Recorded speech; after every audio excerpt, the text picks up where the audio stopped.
Welcome to Channel Japan. I'm Maki Arai. And I'm Makiko Utsuda. Every week we bring you the freshest information out of Japan right here from a studio in Tokyo. From the economy to culture and even foods, if you want to find out what's happening in Japan right now, this is where you'll find it.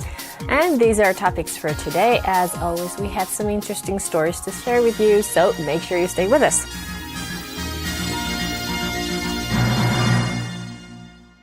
So let's get started. First up is Executive Insight. So Utsuda-san, what's our topic today? Yes, our topic, I have a picture of it right here.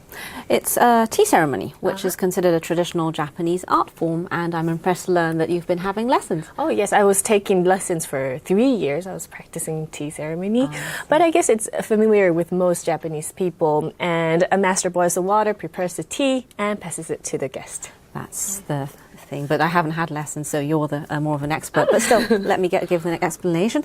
The ceremony takes place in a tea room built especially for the purpose and encompasses the entire universe, the artwork, the architecture, and even the garden outside. Yes, so it's not just about making a nice cup of tea, but it's also about creating a different space and time. That seems to be the idea. And you really could say it's an art that brings together all of the elements of Japanese culture. And in fact, many top executives of Japanese companies practice the tea ceremony. And just as an example, Takao Endo, who's the chairman of Oracle Japan, is actually known for proposing the construction of a tea room in their headquarters, which is up on the top floor of a high-rise in Tokyo. Nice. This is their picture. And also, the late Konosuke Matsushita, who's the founder of Panasonic, it was another person who practice the tea ceremony as a sort of spiritual training. Well, I know that there are several different styles to the tea ceremony. Yes, that's right. One of them is called Enshu-ryu and has a history of over 430 years. And it's said that there are 300,000 followers of this style. And this time we speak with Sojitsu Kobori, who's the Grand Master of the Enshu-ryu tea ceremony. So what kind of person is he? Well, he's the 13th generation Grand Master, and he's known for his efforts to preserve traditional while trying out new ideas. And he's also known for traveling widely and has been to Europe, the United States, and Asia to promote the art. Well, I imagine it must be really difficult preserving this tradition in this day and age. Yes, I agree. And in our interview, he spoke about many ideas that also relate to modern corporate management. So take a look. Executive Insight.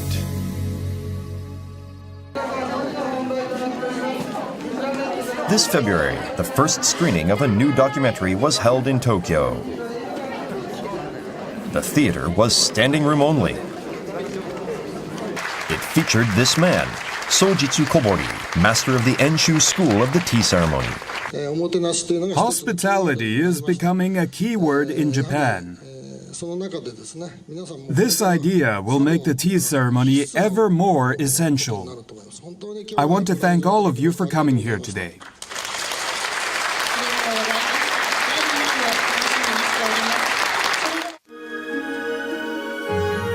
The film portrays the unique philosophy that arose from the tea ceremony in Japan, and one family who has carried on the tradition through the generations. 新しい月を迎えられる、ほんのその合間のひとときにお茶を一服差し上げたく。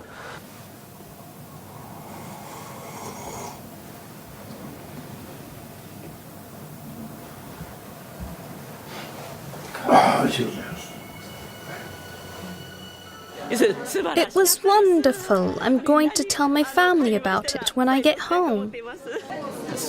It was great. I'm going to come again. I want to become a tea instructor.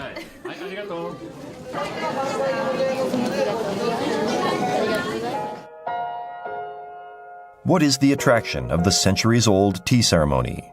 And what lessons does an organization with several tens of thousands of members offer for corporate management? So this is the practice room. Yes, it is. On days when we have classes, the room is packed with people.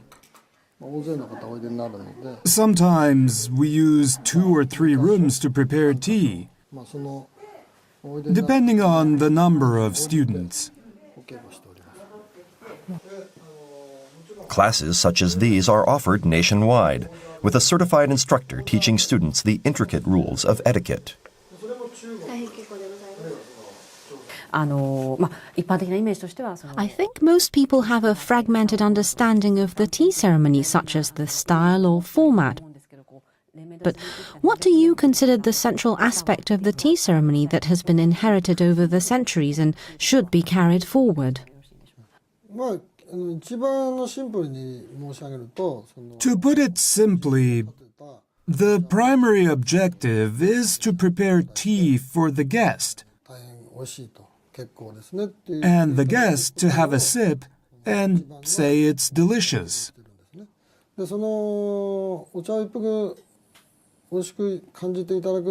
It's, of course, important to properly prepare the tea for the guest, to have one sip and feel it's delicious. But the point is to get that person to take in everything.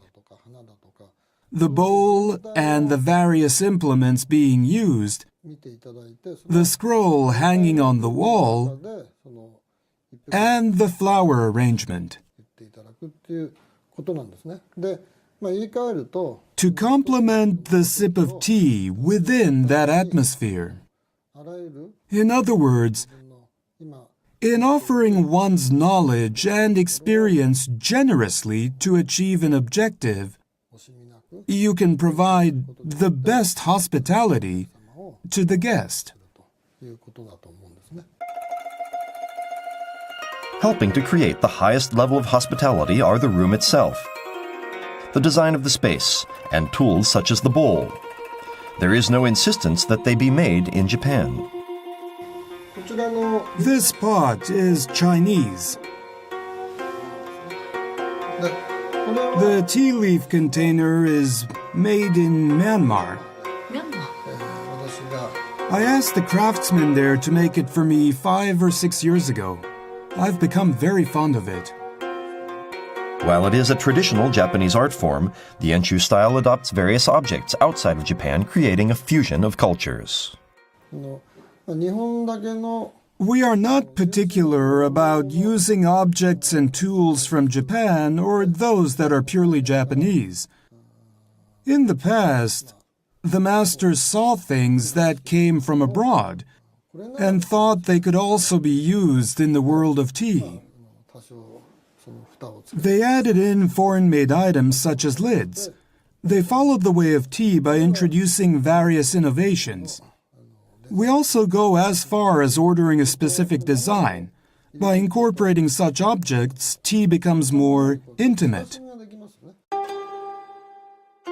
They are also actively promoting Japanese culture. Through demonstrations of the tea ceremony to European social circles, the art has slowly gained recognition over the past several years. While Japanese organizational management, which was once lauded as a model for corporations, has lost its appeal, the virtues practiced within the tea ceremony are said to be attracting top international executives.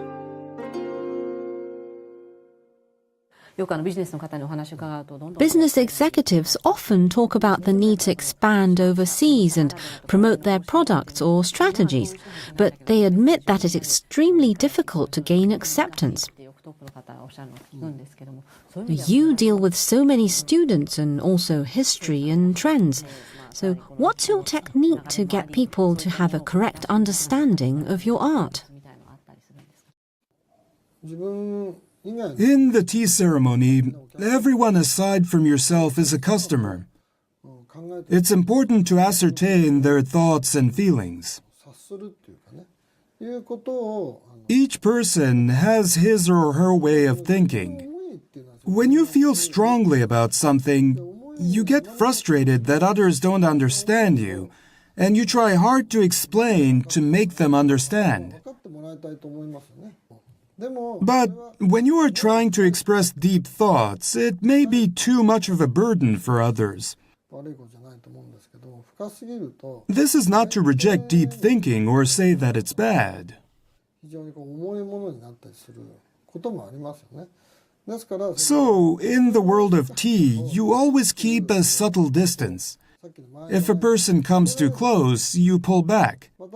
And in the same way, if the person pulls back, you lean closer. Or, and this is a dimension that doesn't exist in the real world, there are situations in which the customer and the seller completely switch roles. I believe practicing this in your daily work is necessary. So how does he communicate this idea of a subtle emotional distance? As the father of a son and 2 daughters, Mr. Kobori believes one of his primary missions is to pass down the tradition inherited by 13 generations to the next generation. In the movie, the narrator is actually his own daughter, Yuko. 今、家元は遠州流の祖小堀遠州にお茶を捧げています。伝統的な作法を守りながら、きれいさびの茶道は400年間受け継がれてきました。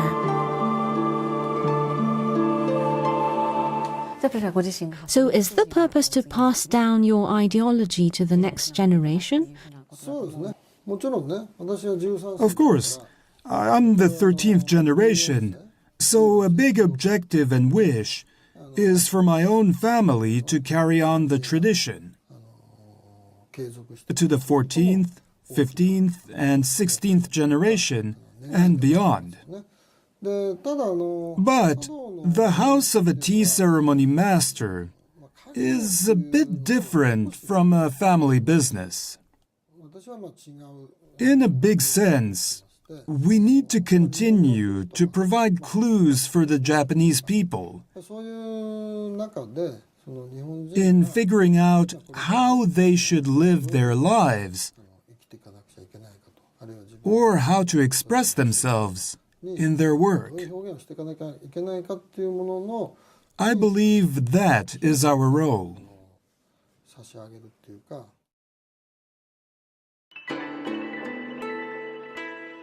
So how to preserve this culture of tea itself? One way has been to hold classes for children.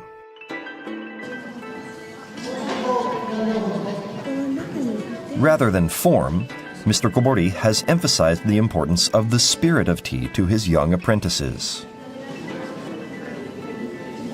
Contained within the words of appreciation for the tea is a desire to form a closer emotional connection and to treasure the other person. I want all of you to never forget the true meaning of those words. I was impressed by the quick movements of the teachers. I feel a sense of history by experiencing what people did in the past. As one who leads a major school of the tea ceremony, what knowledge do you provide and how do you put that into practice? Well, people in general have not changed much over time. Whether it be 400 or 500 years ago, or even longer. The way a person should be or live, relationships between men and women, family ties, these are not things that change so easily. But each era has its own characteristics. Japan also has had its peaceful times, and times when ancient traditions were done away with. In other times, there were movements to recover those traditions. There are different waves in different periods. The role of the tea ceremony is to take in the air of the times and to serve tea to the people there who live in those times, while showing the things that don't change We need to draw into our world people who are living in changing times. So, naturally, it's important to take in ideas of the times, or to think 1 or 2 steps ahead.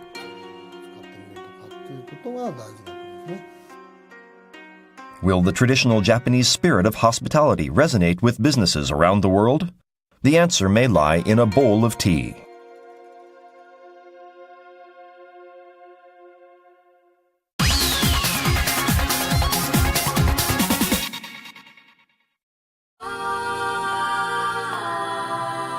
Together, let's generate happiness.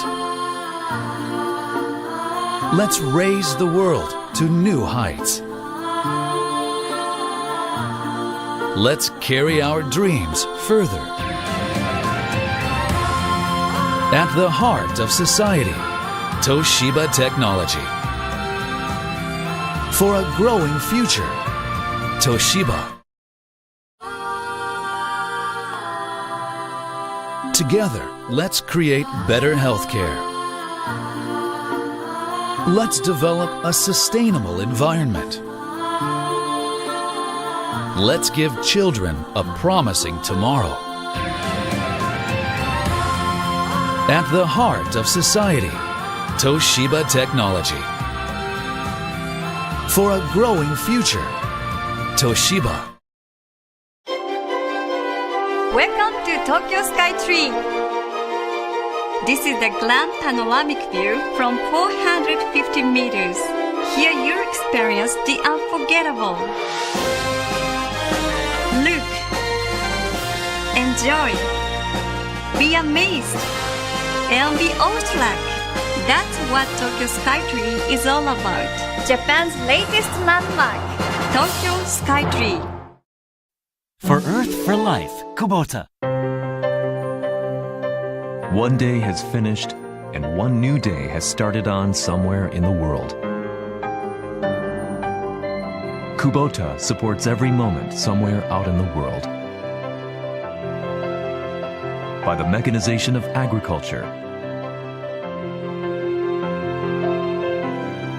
by the maintenance of water infrastructure,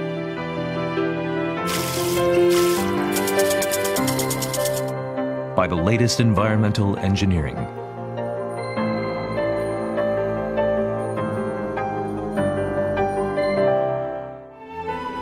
We support a prosperous life for humans while protecting the environment of this beautiful Earth. Food, water, and the environment link the world. Kubota.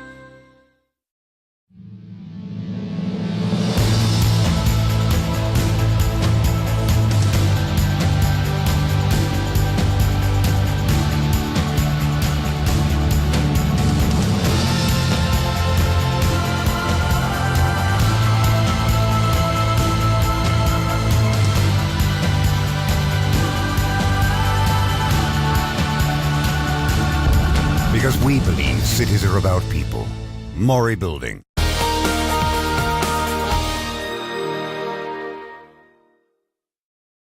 You're watching Channel Japan. Up next, we bring you an episode from TV Tokyo's World Business Satellite. So, what's our topic?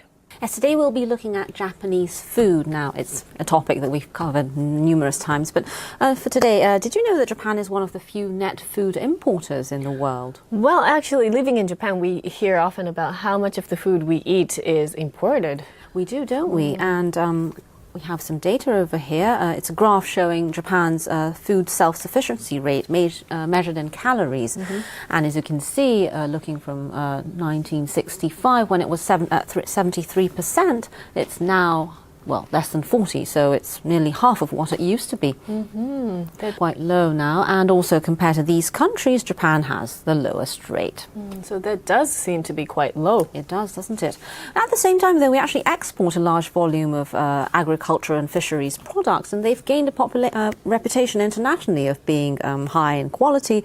And in 2012, nearly $5 billion worth of products were shipped overseas, mainly to the Asian region. Well, I know that many fruits and even rice have become brands. Yes, you're right. And one of those products is a shark fin, which is used in high-end Chinese cuisine. So Japan is an exporter of shark fin? It actually is, and especially from shark fin from the Kisennuma region in northern Japan is said to be especially prized in China, and as well, and has become somewhat of a brand. Well, at the same time, I understand that shark populations are said to be declining because of growing demand for shark fin, particularly in the Asian region. Yes, that seems to be the case, and trade in some shark species is banned under the Washington Convention, but the sharks being fished and finned in the Kisennuma region are not a prohibited species. So in recent years, the local industry has faced a number of challenges, and we have a report of what people in the region are doing to stay afloat. So take a look.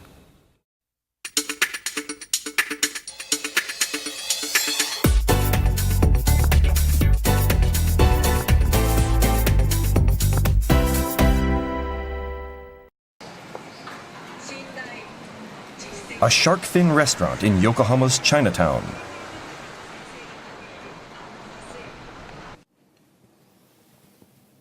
Our main specialty is extra-large braised shark fin. A single plate of this dish costs about $300. They say they get at least one order every day. Fins with thicker strands are considered more valuable and command higher prices. This restaurant has been serving shark fin from Kisennuma since its establishment. Kisennuma shark fin is said to be carefully processed, producing a soft texture when cooked. I can tell just by looking at it. High-quality fins turn a golden brown color. But now, the shark fin industry in Kisennuma is facing rough seas.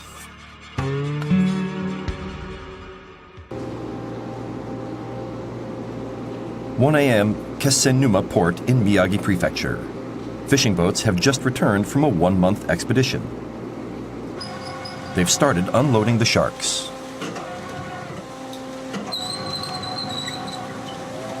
Kisennuma Port boasts the biggest haul of sharks in Japan, and volumes have recovered to 70% of the level prior to the 2011 earthquake and tsunami.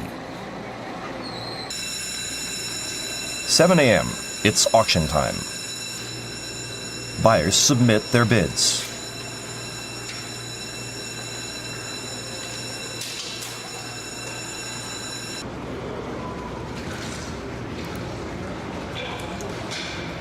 On this day, the top price of a blue shark is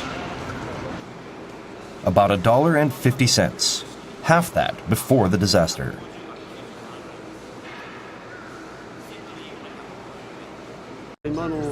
At these prices, I won't be able to pay for boat fuel.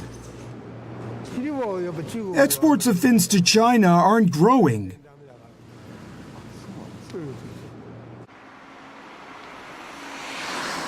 Meanwhile, parts aside from the fins, such as the meat, are ground into a paste and used as an ingredient for fish cakes and other products.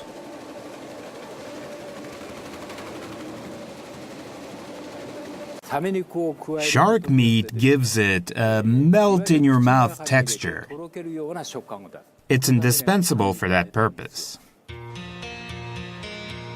However, shark hauls were halted for half a year after the disaster, leading many manufacturers to switch to other fish, such as cod.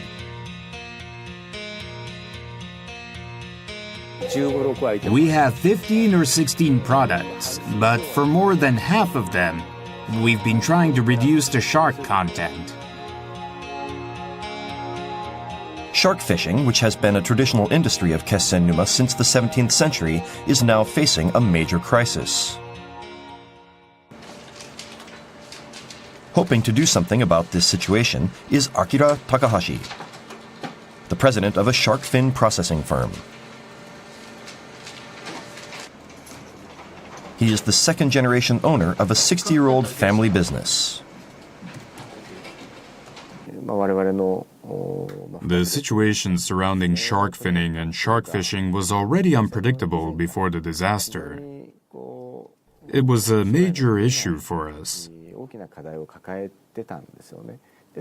Then the disaster came and made the problem even bigger.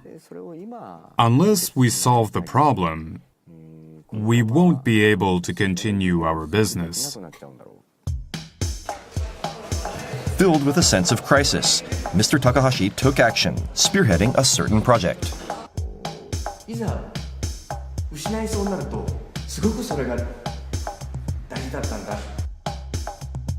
His aim? To turn Kessen-Numa into a shark town and build locally caught shark into a brand.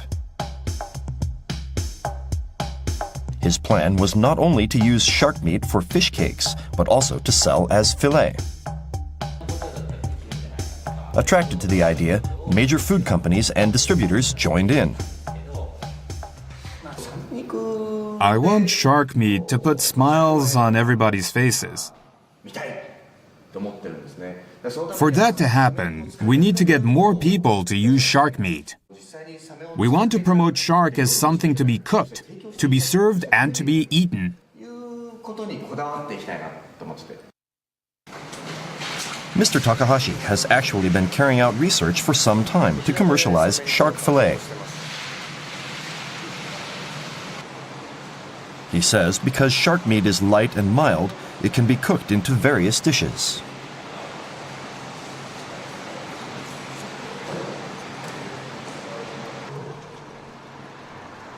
Shibuya, Tokyo. The president has been regularly visiting a nationwide Chinese restaurant chain.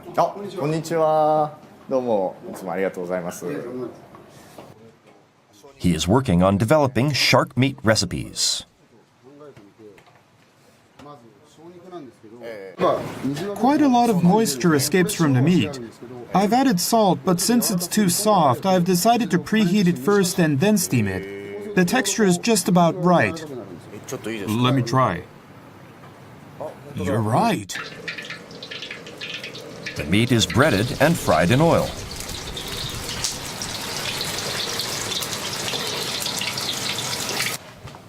Thank you for waiting. This is the shark meat. Sichuan-style fried shark with a slightly spicy sauce. He has a taste. It's more crunchy than crispy. And another dish, a stew using meat near the shark's tail.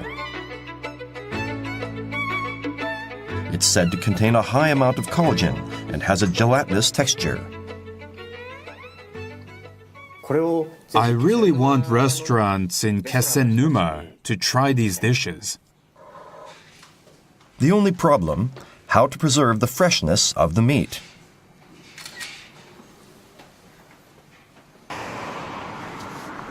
Mr. Takahashi has been working with a government institution to find a solution. They studied the number of days shark meat could be kept before being frozen and shipped out, and are in the midst of drawing up guidelines. The freshness of shark can be ensured by proper handling, such as how they're kept on a boat after being caught, how they're hauled on shore, and how they're processed by people in the market. That will enhance the added value. They plan to share the results of the study with fishermen to ensure a stable and fresh supply of shark meat.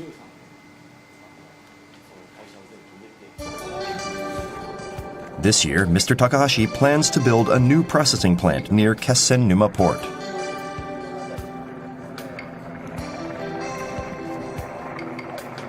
His dream of turning sharks into a brand is about to set sail.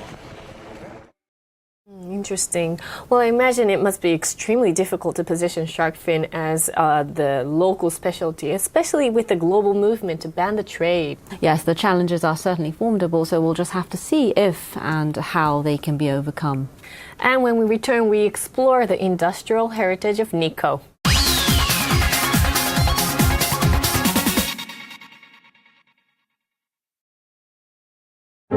Az én álmaim autója, amit lerajzoltam, egy nagyon környezetvédő autó. Milyen jó lenne, ha sikerülne a megálmodott házamba költöznöm, ahol tudok kísérletezni és állatokat megfigyelni.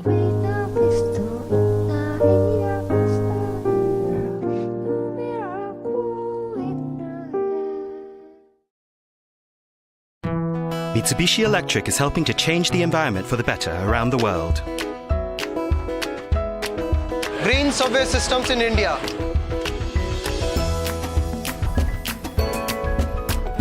Green solar power systems in Singapore.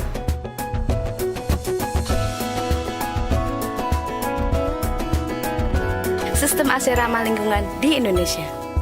Eco changes for a greener tomorrow. Mitsubishi Electric.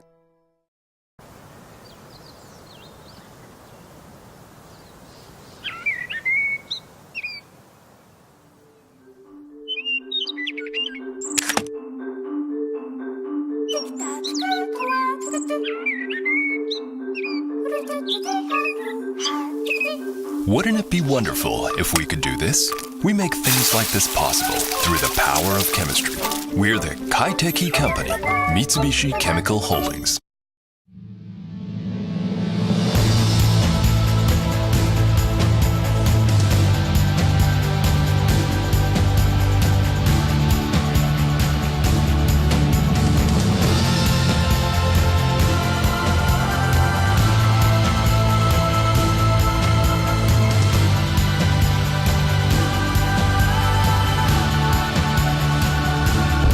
Because we believe cities are about people. Mori Building. SG Holdings began as a delivery company in Kyoto in 1957. We have grown to provide a wide variety of key business services, including logistical support, all across Japan. Reliability and achievement have defined and distinguished us on the Japanese business scene. With heartfelt bonds that connect us to each and every one of our customers. The passage of time has seen our sphere of operations expand from Japan into Asia and across the globe. We will continue to strive to link up people while supporting businesses worldwide. We will also create new value that contributes to a brighter and more expansive future. We make it our mission to connect people and companies around the world. SG Holdings.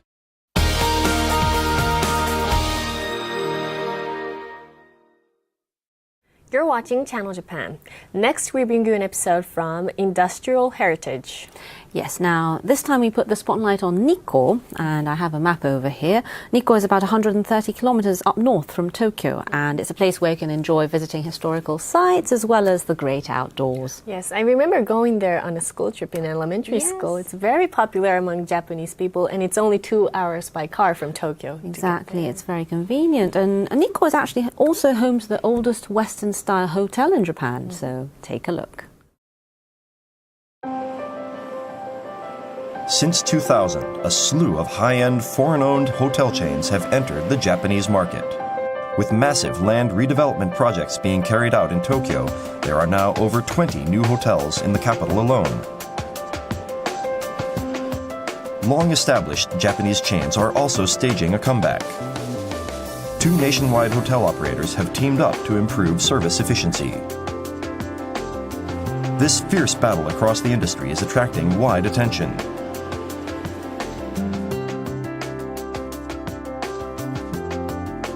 The first Western-style hotels appeared in the Meiji era, starting in 1868. Among the most well-known and oldest is Nikko Kanaya Hotel. The sound of the river is impressive. The late 1800s. This must be old. The end of the isolationist period in Japan brought an influx of officials and businessmen from Europe and the United States. The hotel was built to accommodate such visitors.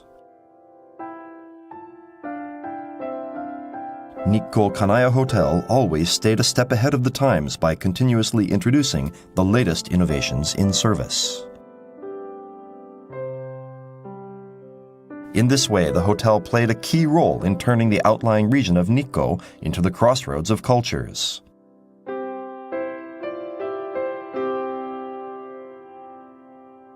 In Industrial Heritage this time, we explore the history of Nikko Kanaya Hotel and its rise as modern Japan's preeminent summer resort.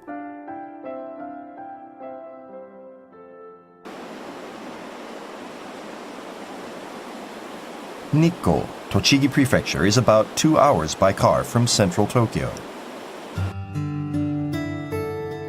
The area is best known for the World Heritage Site of Toshogu, built 400 years ago in dedication to the feudal lord Tokugawa Ieyasu. Considered a sacred area, it drew mostly devout worshippers until the early 19th century. With its lush, natural surroundings, Nikko later became a summer resort. This is the 97-meter-high Keigon Waterfall. And this is Chuzenji Lake, created by the eruption of Mount Nantai 20,000 years ago. Because of the high altitude, it has been called a natural refrigerator, drawing people seeking refuge from the summer heat.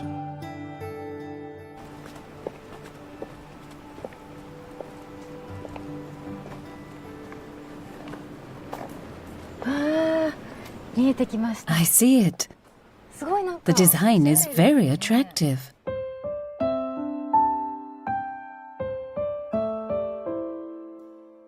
The Nikko Kanaya Hotel, the main building. This structure was built in 1893. Over a century has passed, but its doors have remained open to this day.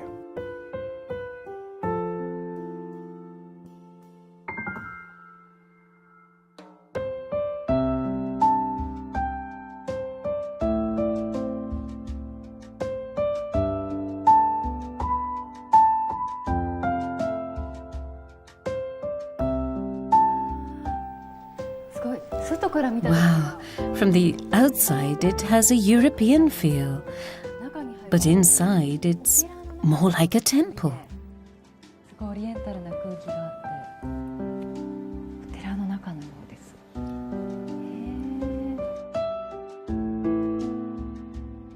There are 71 guest rooms spread out across the annex built in the early 20th century, the main building of the late 19th century, and the newest structure.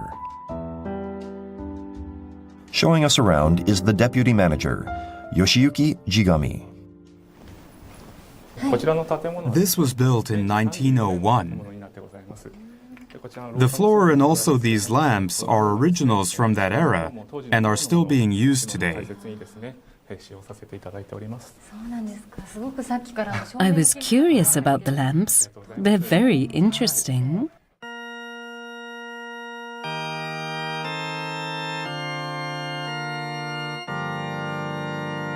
They believe that whether antique or rare, objects only come alive when used.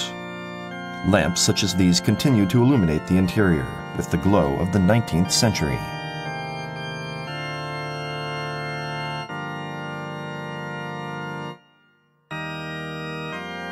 Our trip back in time is about to begin.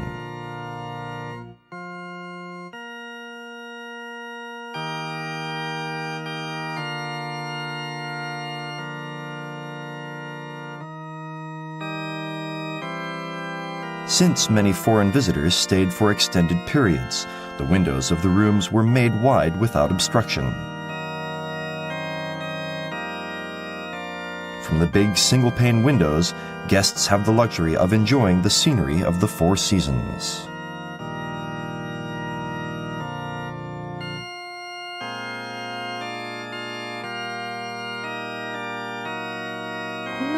Having two big windows feels liberating. It's like being in the middle of a forest. This is like the frame, as if you're looking at a painting.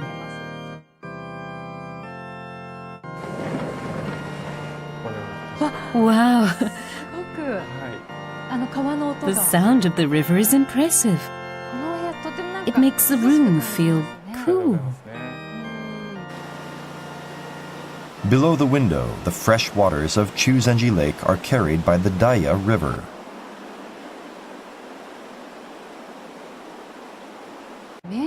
What was the Meiji era like for foreign visitors in Japan? It was a time when there were no trains. To reach Nikko from Tokyo, it took 3 days. It was a hard journey.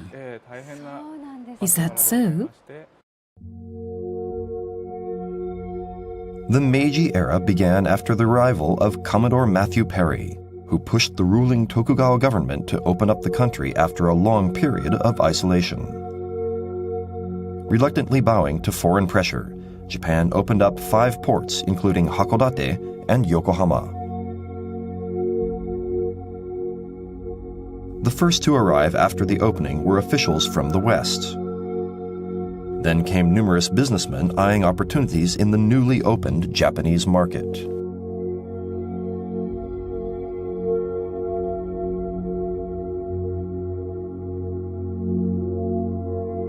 They lived in foreign settlements that had been set up, but complained about a certain problem: the hot and humid summers of Tokyo. The answer was Nikko. The Western businessmen had a custom of taking long vacations and sought out a suitable resort area. Karuizawa is now the most famous summer resort in Japan. But in fact, it was Nikko that first drew foreign visitors.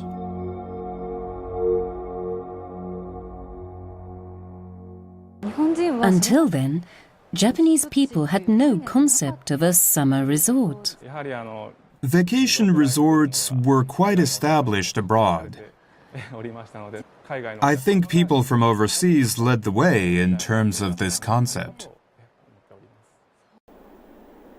The Kanaya Hotel has welcomed guests from around the world.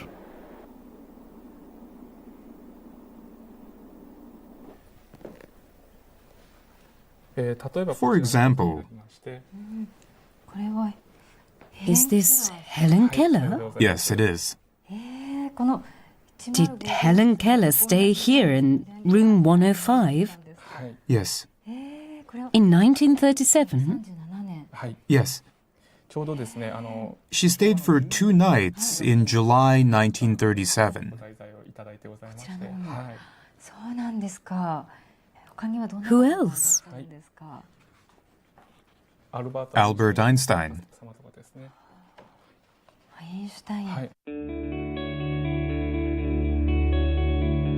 Albert Einstein came here to relax soon after being awarded the Nobel Prize. Other guests include Edward VIII of England and Japanese Prime Minister Shigeru Yoshida. It seems Kanaya Hotel was loved more by foreign visitors rather than the Japanese. When you turn the pages of history, you'll find that this hotel owes its heritage to foreign guests. Numerous luminaries have come here seeking rest and relaxation. A record of their visits has been carefully preserved to this day as part of the hotel's heritage. The birth of the Nikko Hotel. Behind this story was a chance meeting. The Kanaya Hotel might not have existed. I believe so. A man who was led by misfortune and overcame the turbulent times to build the hotel.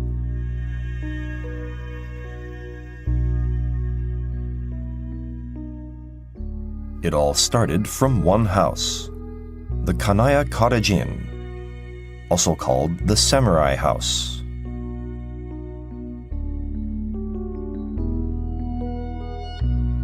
On the eve of the Meiji era, it was a 2-floor wooden structure and the residence of the future hotel founder.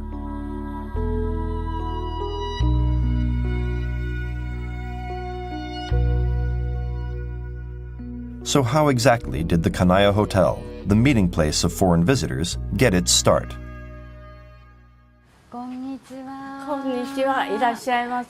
Setsuko Ishida has been overseeing the property as a live-in for the past 45 years.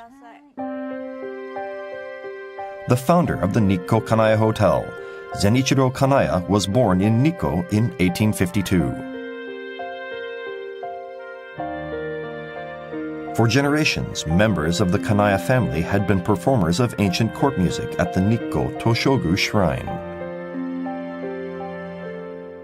Zenichiro also played a wind instrument in the troupe.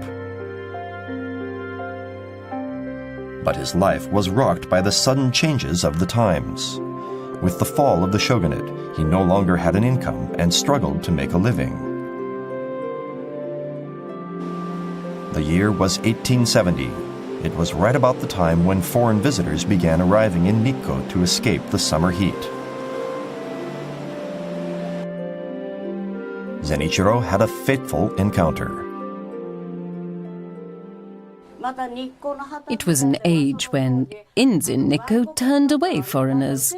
Zenichiro noticed a person who was having trouble finding a place to spend the night. He decided to invite this man, whose name he didn't know, to his own home and gave him a place to sleep. That man turned out to be extremely important. He was James Hepburn, who Romanized the Japanese language. Hepburn was a missionary who made numerous contributions to Japan. This is the first Japanese to English dictionary in Japan, which was compiled by Hepburn. In the process, he developed what's now called the Hepburn-style romanization of Japanese characters.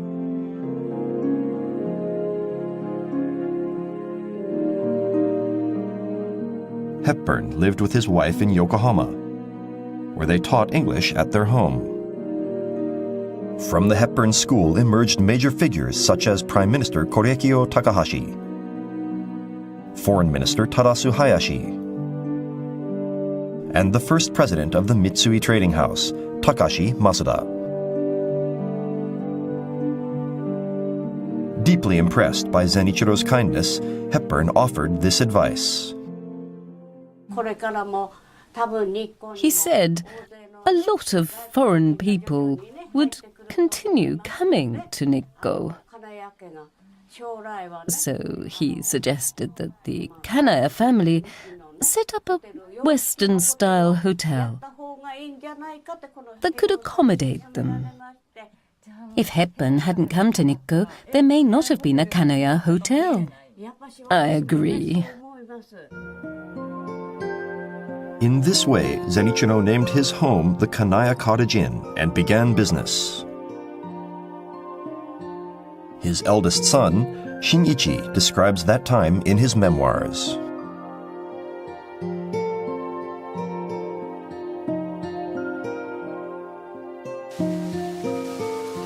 I was made to help out with minor chores. My father would make ham and eggs. My mother would clean. And my younger brother and I would walk around ringing a gong to let guests staying in a separate building know that it was mealtime.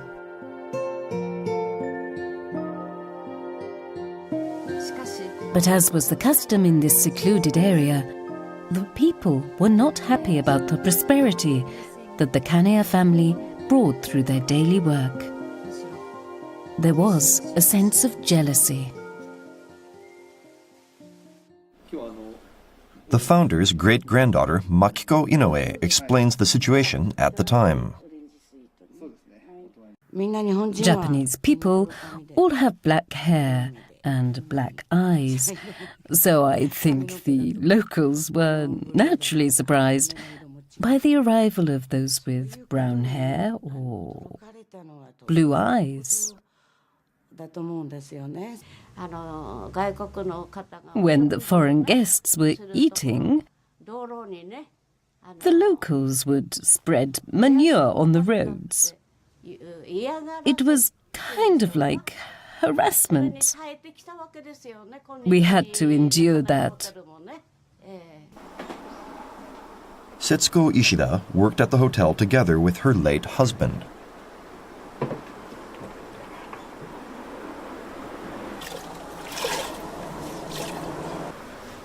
Despite chronic back pain, she wakes up at 5 every morning and cleans the rooms until sunset. I feel that Senichiro's spirit is eternally here. So I feel like I'm being watched. Sometimes I get scared that he might scold me for leaving things dirty. This is a house with history. So I feel responsible. Zenichiro started the hotel through trial and error. The original building that became the hotel has been carefully preserved.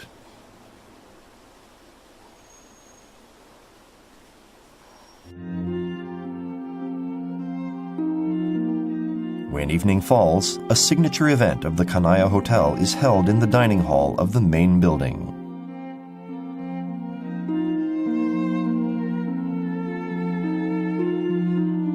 Guests are served courses that recreate the tastes of the late 1800s, early 1900s, and the mid-20th century.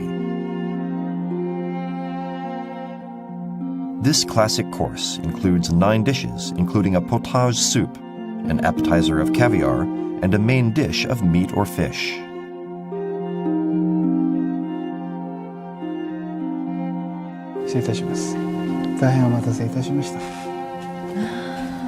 This is our rainbow trout. It's flavored in a Meiji style.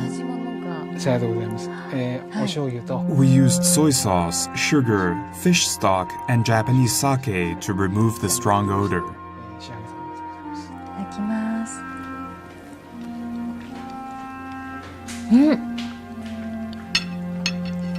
It's salty sweet and delicious. The emperor came here several times when he was still a prince. His wife enjoyed this Kanaya-style rainbow trout so much that she told me she tried cooking it at home.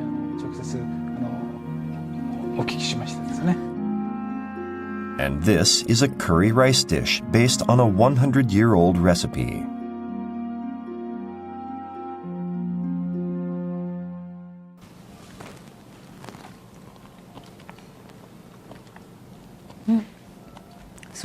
It's very mild. We add a lot of coconut milk. Coconut milk? Was it used that long ago? Was there coconut milk in the early 1900s? A foreign visitor may have brought it into Japan and possibly gave it to the cook. I imagine it was quite valuable at the time. I believe it was something that was hard to get in Japan. For ingredients hard to get, they improvised. The truffles on top of the meat used to be olives. After dinner, we head to the bar.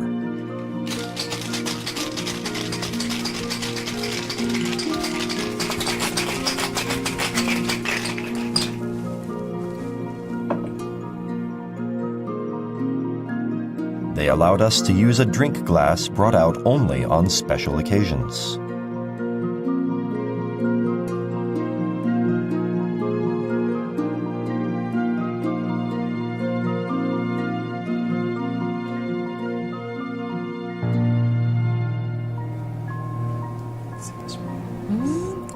It's very cute. Cheers.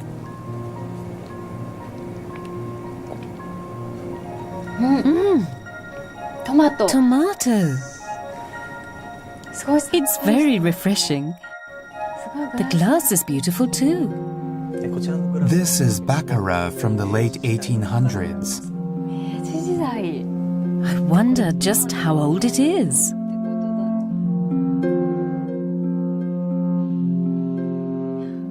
It's wonderful being able to feel a sense of history while having a drink. 135 years since its establishment, the hotel continues to turn the pages of history. I see. Well, Nikko remains popular with overseas tourists to this day, and you could say it's all thanks to the founders of the Kanaya Hotel. And that brings us to the end of this edition of Channel Japan. We have much more in store for you, so make sure you tune in next week.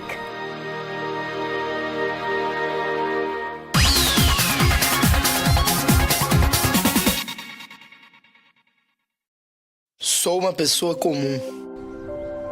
Eu gosto de apreciar todos os momentos do meu dia. Quanto isso pode me motivar? Como eu posso me manter focada? Tudo ao meu redor, incluindo os momentos do meu dia a dia, é o que eu preciso para me concentrar para a minha luta de 90 minutos. Quero dar esperança às pessoas. A better life, a better world. Panasonic.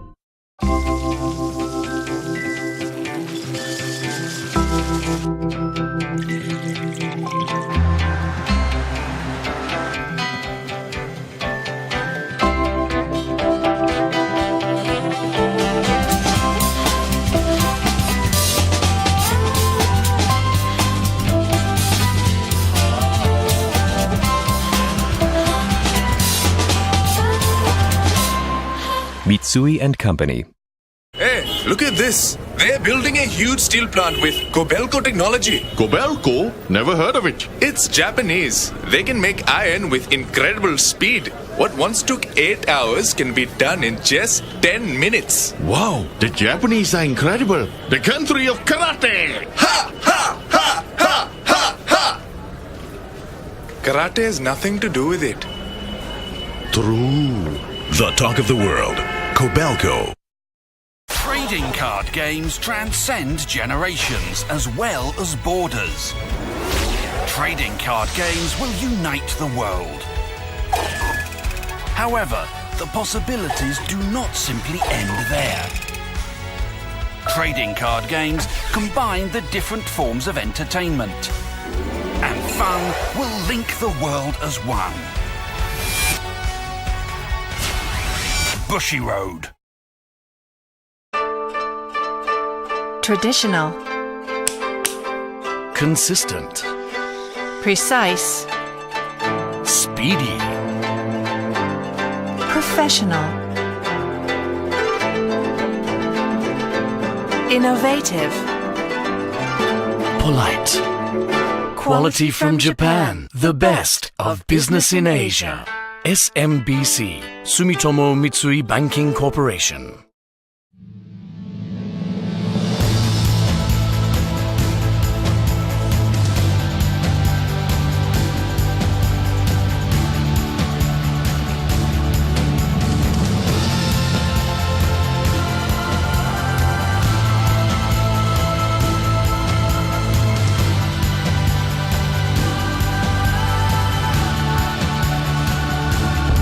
Because we believe cities are about people. Mori Building.